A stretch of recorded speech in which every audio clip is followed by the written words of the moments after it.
everybody, I'm Anne. And I'm Robert. And today we're going to show you a really fun activity that you could use in your classroom called novel engineering. Novel engineering was developed by Tufts University as a way of incorporating both engineering and literacy and combining them together for the classroom. So we're going to demonstrate what this process looks like, and then Rob will take you through some tips on each of those steps. So here's how we get started. First, you start out with a book. You look at the book and you identify problems that the characters have. And we have a book that we're going to show you in just a moment. Then you're going to brainstorm ideas of how to solve this problem that this character has. You're going to draw your designs and then share them with other students to get their feedback. Once you get their feedback, you will then design a solution that again you'll get more feedback on and then improve your design with that feedback. So again, it's incorporating the steps of engineering design by using a book and its characters to drive that exploration. So we chose a book that we found a theme with energy. This is a great book. And it is The Snowy Day. You might know it well. So Peter is the main character, and he is going through this awesome snowy day doing lots of different activities. And as he gets to the end of his day, he wants to keep a little bit of that for tomorrow. So it says that he picked up a handful of snow and another and still another and packs it all together. And then he takes that snowball and puts it in his pocket for tomorrow. And then he went on to complete his day, and as he gets ready for bed, looks in his pocket, and his pocket was empty. The snowball wasn't there, and it felt very sad. Now don't worry about Peter, because if you read on, we learn that he was able to go and enjoy the next day. Lots of snow happened. But we thought as a class that this would be a great problem to try to solve. So when you have a snowball that you want to keep nice and secure for the next day, how do we make sure it doesn't melt? So if you're working with younger students, for example, you could say just outright, this is the problem that we're going to try and solve. So then your students will then design solutions, and the problem that we've identified is how to keep those snowballs so they don't melt, and so Peter can enjoy them for later on. So Anne and I came up with designs in our group, and we drew our designs here, and we want to share them with you. So here's our first design over here, and we thought, well, Peter just needs a mini cooler. He just needs a little portable cooler that he can stick a snowball and put it in there. So we drew our design over here. Then we were talking a little bit more, and we came up with a second design. We were thinking about ice cream. And you know those containers that you can crank and turn? Now, we have this inner container here where the snowball would go in. We have a crank, and this area would be where the salt would be. When you make ice cream and you want to keep the inner chamber cold, you can use a snowball and stick it inside the inner chamber. Well, that was a good design. We were feeling pretty good. We were feeling pretty bold, and we decided to come up with a third one. I did a little bit of research. I found out that you can make ice boxes. These are just like the ones they had way back in the day. So we're going to make an ice box with 2 compartments, and in those compartments, one of them is going to have ice to keep the whole ice box cool. That's why it's called an ice box. Then the thing you want stored to stay cool goes in the second container, okay, the second compartment. So these are our designs. We're going to get feedback from other groups. Now, a little bit later, we're going to show you some ideas of how you can have students give feedback. But for now, just know that when we're looking at these designs, we're going to narrow them down based on that feedback to then finally build our final design. But I think in order to get feedback, we also need to start building. And for that, we're going to need some materials, right? Yeah. Okay. Wait, in fact, I have some. What? Oh my gosh, look at this. Okay, so we've got materials here. We've got yarn. If your students can handle it, a hot glue gun would be a good thing. What else we have, We have Ann? paper and foam. Masking tape. Fabric. Oh, here, this stuff is Mylar.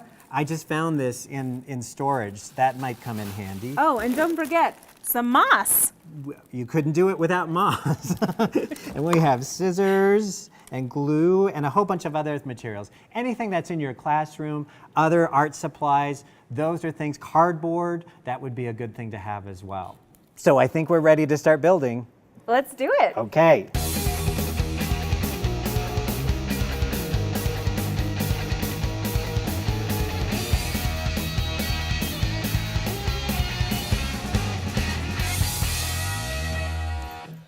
Ooh, that was good designing. Yeah, good job, team. All right, well, here's our final design. We decided to go with the ice box. So our design has those two compartments, and you put the ice inside here, and then you put the snowball. Oh, we got ice, so let's just get rid of this, and oh, we've got the ice. There we go. Yeah, there we go. Ice right there. That's gonna keep it nice and cool. And now we need a snowball, so I just happen to have a snowball, yellow. We have a snowball right there. Don't eat that snowball. Don't eat the snowball.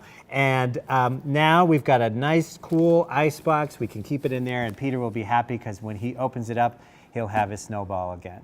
So that's our final design. Great, so we'll put our final design out across the classroom, and we're gonna be ready for that next step of feedback. So this is our team's demonstration or for a solution, so we'll put that out, and then there might be other teams that wanna put out their solutions as well. So Rob, we have some extra things that Yep. we made. We have some examples. That we'll pretend some other teammates made. So if a group decided to go with the cooler, mini cooler design, we have the layers of the cooler here to keep it insulated. And we'll just put let me grab our snowball. We're gonna put it nice and cool in there, and that's that design. Here's one. Take a look at this one, and look at that one there. Nice. Okay, we have a double outer chamber sort of thing going on. We put the snowball in there, and that will work as well. So again, these would be around the classroom. People would come through, different groups would come through, give some feedback. We would go back to our design, redo it, improve it based on that feedback, and then we'd be able to share again. And again, those are the steps of the engineering process of design: to revise, to get feedback, and continue to design until you have a final product. So we just demonstrated what this looks like, this process looks like. Rob's gonna now walk you through some tips on how you can facilitate this in your classroom. So here's the first tip: choosing a book. Well, you know, Novel Engineering has actually made that easier. This book, The Snowy Day, is part of their recommendations on their website.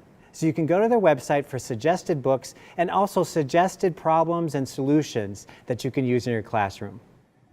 Now here's the second tip: identifying the characters' problems. Sometimes when I talk about novel engineering, I talk about Humpty Dumpty as an example of it. Humpty Dumpty had a great fall, and maybe that's the problem we want to solve, is to keep Humpty Dumpty from falling. But there's other characters in this story. All the king's horses and all the king's men trying to put Humpty Dumpty together again. Now there's another problem you could try to solve. So look at all the characters in this story so that you can identify not just one problem, but maybe multiple problems, or problems that actually would be helpful to solve for everyone in the story combined. Here's the third tip: brainstorming. Sometimes when kids come up with ideas, if they just start with the first idea, it may not be the most creative solution. This is why we drew 3 different designs. This allows us to build our creativity and to get more feedback. So encourage your students to draw more than just one design. And then finally, giving feedback. Now that's not something students are very good at, so you have to give them practice or give them supports, like give them STEM sentences that say, "I like this, I wish it would have this," or cards that have questions on them.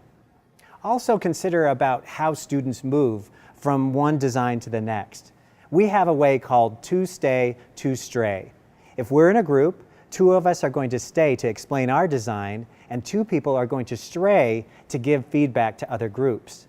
When they come back finally to our group, they can tell us what other designs have been made and give us more feedback for our design. Then in the next round of feedback, we might switch. So if I stayed, I'm going to stray and give feedback and come back to our group at the end. So let's recap. You're going to first start out with reading a book. You'll identify the problems and imagine them from the point of view of the characters. You'll scope out problems and brainstorm solutions. You'll create and design a solution, get feedback on those solutions, and then improve your designs. And that's it. That's the novel engineering process. If you want more ideas or suggestions, definitely go to the Novel Engineering website, and you'll find lots and lots of ideas.